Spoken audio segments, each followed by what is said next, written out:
Hey, what's up, everyone? My name is Lionel, and I'm your host for LT Productions. You are watching I Watch You Watch, and we are covering Sistas on BET. This is Season 8, Episode 2. I appreciate everyone for coming to my channel. Please like this video in support of me. You can also subscribe to my channel if you are not subscribed, and you can leave your comments below. Let's get into this episode. Okay, so for me, I think I'm liking this structure. I'm a fan of the head writer, Mr. Jamie Giddens. Shout out to him. I'm liking where this is going. I think because of how I felt like I just started watching back again Sistas in Season 7, there was a shifting because now writers were involved.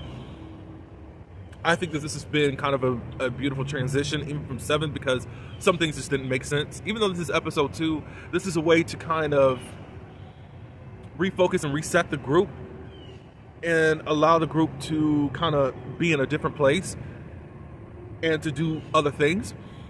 I mean, we do know that Zach and Fatima, they have their own spinoff. We didn't really see that much of them. Of course, we always see Fatima with Andy trying to help out her situation. We didn't get to see that much of them outside of Karen. Karen finding out about the paternity and then with the twins. So I think that this has been a way as far as what they're doing. I'm going to talk about Zach and Fatima. They're trying to figure out who's the one that tried to stab Gary. But I'll put a little pin in that. We find out that Gary did survive. I think I spoke about that last week. He's in critical condition in the ICU. We see Hudson find out that information. He had a heart attack, so he's in critical condition. Now let's go back to Zach and Fatima. So Zach has this board, and he has all the suspects. We got a little comedy moment. Zach's looking the sexiest on there and all that. They have not pointed the finger at anyone as of yet, but at least Zach is trying to get things together. Zach thought about this like crime-solving type of business that they could have, I guess private detective or whatever, and the end result is if they did do it, they would call it Taylor and Taylor. We can go on to Andy because that's where we left off. And Andy has been basically rescued by Robin, her old boyfriend. I think I remember seeing pictures of him. I wasn't watching the show at that point. He gets her out of there. Andy was ready to tell it all. So after they get out of that situation, because how the dude... They tried to say that Andy was their prime suspect in this whole situation, but they're still trying to collect evidence. and Robin shut that on down. So after that, Andy thanks him for getting him out of that situation because she was about to tell everything. Robin is questioning things because he's become her lawyer over in just a matter of seconds. Just why are you back with Gary and all that? She didn't give him the full story, but she's starting to open up and saying, I mean, that's your lawyer and all that. They kind of catch up a little bit. Why is Robin back? Robin was supposed to open a branch in the UK, but he's come back to kind of tie things up with the old partner at Andy's law firm, just to make it a safe transition. Andy was like, well, I'm supposed to be doing that. And he's like, yeah, but look at this stuff you got going on here. Andy thinks she's going to go about her life as usual. I think she wanted to go see, oh Lord, her ex-boyfriend. I forgot who it is. I forgot what his name is. Lord, help me in the comments if you do. Oh my Lord, Penelope's brother. Anyways, she wants to see him, and Robin's like, no, you can't do that.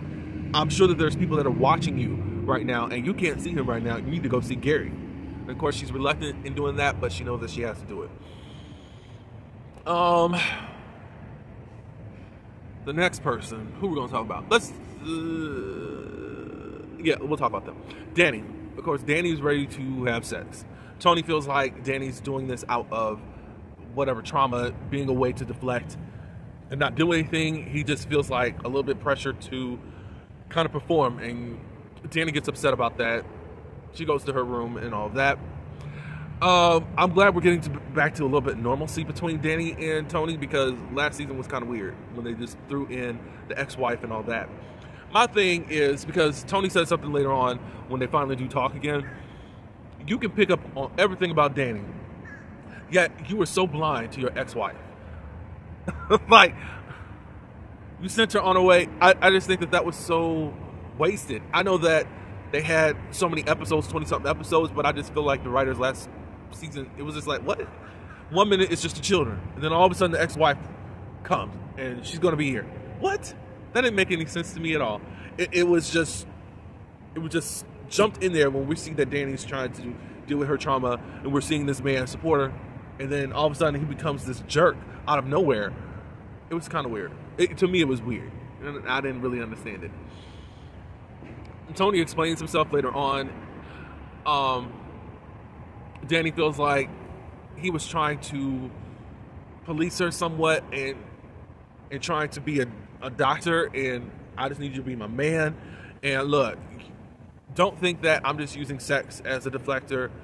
When your woman comes home and she wants to just have sex after the stuff that they're going through, because he was like, well, you know, I think that you were just trying to take your mind off of Andy. Like, exactly, that's my girl, blah, blah, blah, blah.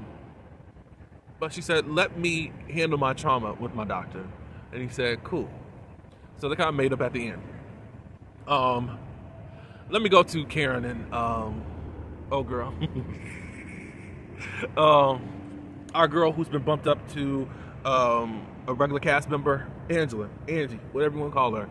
Angie comes by with the croissant and pastries and a tea, I think it was, for the mama that's hungry, Karen. She wants the 411 on what's going on with this whole Gary situation. And Karen's like, I don't really have anything to say. All I was brought in for questioning and all that. It was a funny little scene. They talk a little bit about Miss Marie wanting to get a business plan together. Karen said that she will get that together because Angela was like, you know, that's kind of boring and not in my field and all that. They're unboxing stuff that's supposed to go to the shop. Karen accidentally sent it to her home, so they're going to get that all together. Cute little scene. Then we travel over to Hayden and Tamara, whatever her name is. Tamara, whatever. They're basically saying they both have motives. And then all of a sudden they have sex. It's kind of like this whole situation with what's his name? The Joker off Batman and the girlfriend, toxic people, but basically they really deserve one another. So they have sex, but you can tell that they still don't understand each other because Tamara's like, as soon as he got out of the bed and said that he was leaving, he was saying all is forgiven. No, y'all trying to keep each other around each other to make sure that you guys don't say anything or to try to catch one another. Because she was like, even the stuff that Tamara and Gary were doing, she had this AI app to make it seem like it was something Tamara, you are not that smart. You were sitting there letting Gary, you were sexting right in front of your man. You're not that slick, but whatever. So obviously there's going to be this type of Mr. and Mrs. Jones in a toxic way where they're trying to catch one another so they can turn one of them in to the police. Last and final, Sabrina and Rich. Sabrina and Rich are talking about the babies. Rich says that, you know, I wasn't for it, but the more that I spend time with you, now I want to have babies with you. It's kind of weak to me because it's weird. Because in the 11th hour, now you want to have children. It's weird, but I guess we got to accept it. He said that he's going to go to the fertility doctor. What's going to happen? Possibly, I wonder if this is going to turn into something like your soldiers ain't marching.